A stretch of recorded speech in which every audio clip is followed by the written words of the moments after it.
वालेकुम everyone, welcome back to biotech zone. आज हम बात करेंगे सेल साइकिल के बारे में। अब नाम सुनकर कुछ स्टूडेंट सोच रहे होंगे सेल साइकिल, यार ये तो बहुत ही टफ डिफ़िकल्ट टॉपिक है, ये तो समझ में ही नहीं आता। लेकिन ट्रस्ट मी, इस वीडियो के बाद आपको सेल साइकिल बहुत इजी लगने लगेगा कि आप बिना रट्टा लगाए इसको एक्सप्लेन कर लोगे। और एंड पे मैं आपको एक सुपर इजी ट्रिक भी बताऊंगी जिससे आपको सेल साइकिल की जो स्टेजेस हैं, M phase, S phase, G1 phase, G2 phase, उसको आप इजीली एक्सप्लेन कर लोगे बहुत आसानी से बिना रट्टा लगाए। लेकिन रिक्वेस्ट ये है कि आप वीडियो को एंड तक देखा करें, क्योंकि एक पार्ट दूसरे पार्ट से कनेक्टेड होता है, तो एक मिस हुआ तो दूसरा समझाना बहुत मुश्किल हो जाएगा। चलें बिना टाइम वेस्ट किए लेक्चर को स्टार्ट करते हैं। पहले एक सिंपल सा सवाल है कि सेल साइकिल क्या होता है। सेल साइकिल एक वो कंप्लीट प्रोसेस है जिसमें एक सेल खुद को ग्रो करता है, फिर अपनी डीएनए की कॉपीज तैयार कर लेता है, फिर डिवीजन के लिए खुद को तैयार करता है और आखिर में खुद दो नए डॉटर सेल्स में डिवाइड हो जाता है। यानी अगर एक लाइन में मैं इसकी सिंपल सी डेफिनेशंस को एक्सप्लेन करूँ तो वो कुछ इस तरह से होगी कि सेल जो है वो ग्रो पहले करता है, फिर डीएनए की कॉपीज तैयार कर लेता है, फिर खुद को डिवीजन के लिए प्रिपेयर करता है और फिर लास्ट वन में न्यू डॉटर सेल में डिवाइड हो जाता है। बस यही है पूरा एक सेल साइकिल। अब हम देखते हैं कि ये सब किस ऑर्डर में काम करते हैं।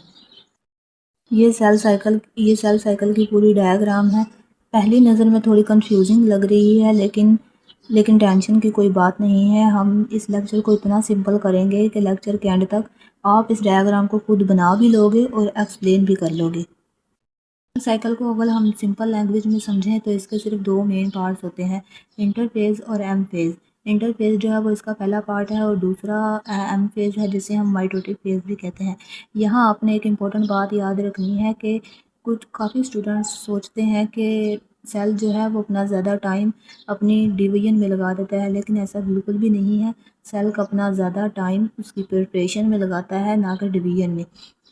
यानी लगभग 90 से 95% टाइम सेल इंटरफेज में होता है और 5 से 10% टाइम जो है वो उसकी डिवीजन होती है, जहाँ एम फेज में मतलब होता है जहाँ में उसकी एक्चुअल में डिवीजन होती है। यानी अगर इंटरफेज समझ आ गया तो आपको पूरा सेल साइकिल समझ आ जाएगा। और अ, और अगर आपको ये समझ नहीं आया तो सेल साइकिल भी आपको सही से समझ नहीं आएगा। तो चलें हम इंटरफेज को डिटेल में समझते हैं। सबसे पहले जो इंटरफेज की फर्स्ट स्टेज है वो है G1 फेज। मतलब सेल साइकिल की डायग्राम में देख लेते हैं, ये है G1 phase. G1 phase G1 phase जो है, G का मतलब है गैप एंड 1 का मतलब है फर्स्ट फेज। मतलब आप ये समझ लीजिए कि अगर आपको एग्ज़ाम देना हो तो आप डायरेक्ट तो एग्ज़ाम हॉल नहीं जाते। क्या जाते हो? नहीं ना। तो सबसे पहले आप पेन लेते हो, अरे बुक्स अरेंज करते हो, नोट्स अरेंज करते हो, फिर एग्जामिनेशन हॉल में जाने की तैयारी करते हो। बिल्कुल इसी तरह सेल भी G1 फेज में खुद को तैयार करता है डिवीजन के लिए। डिवीजन के लिए मैंने डायग्राम बनाई है कि ये अर्ली G1 फेज है, मतलब सेल पहले ऐसे था और फिर जब उसने खुद को तैयार कर लिया तो उसमें क्या चेंजेस आई हैं वो मैंने सारी करैक्टरिस्टिक्स ये लिख दी हैं।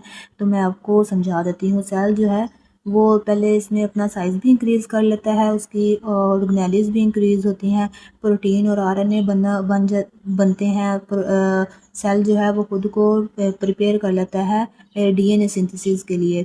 और ये थी सबसे पहले जो इंटरफेज की है वो है G1 फेज़। अगर सिंपल वर्ड्स में मैं आपको बताऊं तो इस फेज़ को हम कहेंगे growth plus preparation.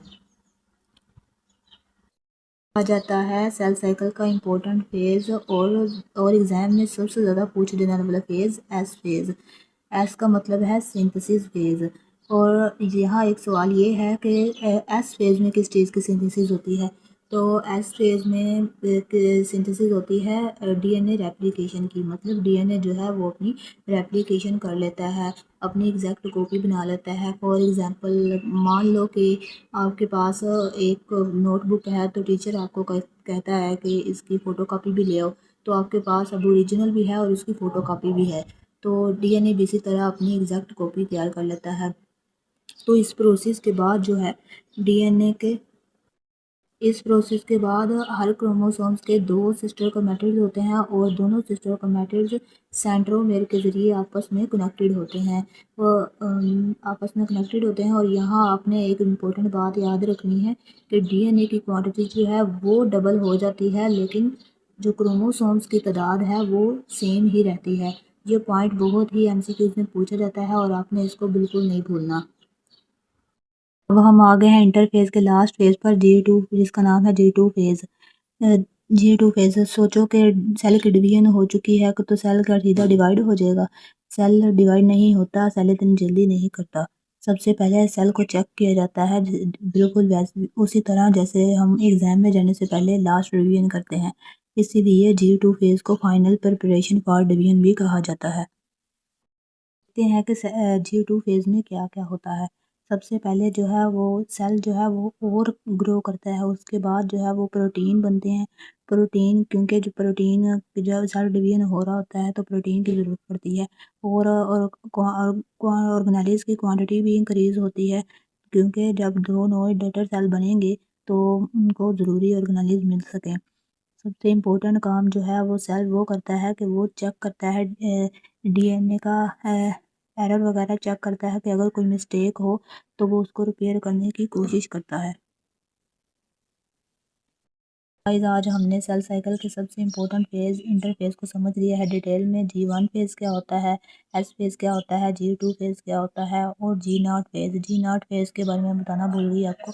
G0 phase cell की वो फेज़ है जहाँ सेल परमानेंटली जब डिवीजन से बाहर निकल जाता है ना, तो उस कंडीशन को G0 फेज़ कहते हैं। मतलब एक ऐसी रेस्टिंग स्टेज है जहाँ सेल डिवाइड तो होता है, बल्कि डिवाइड नहीं होता, बल्कि ज़िंदा और एक्टिव होता है।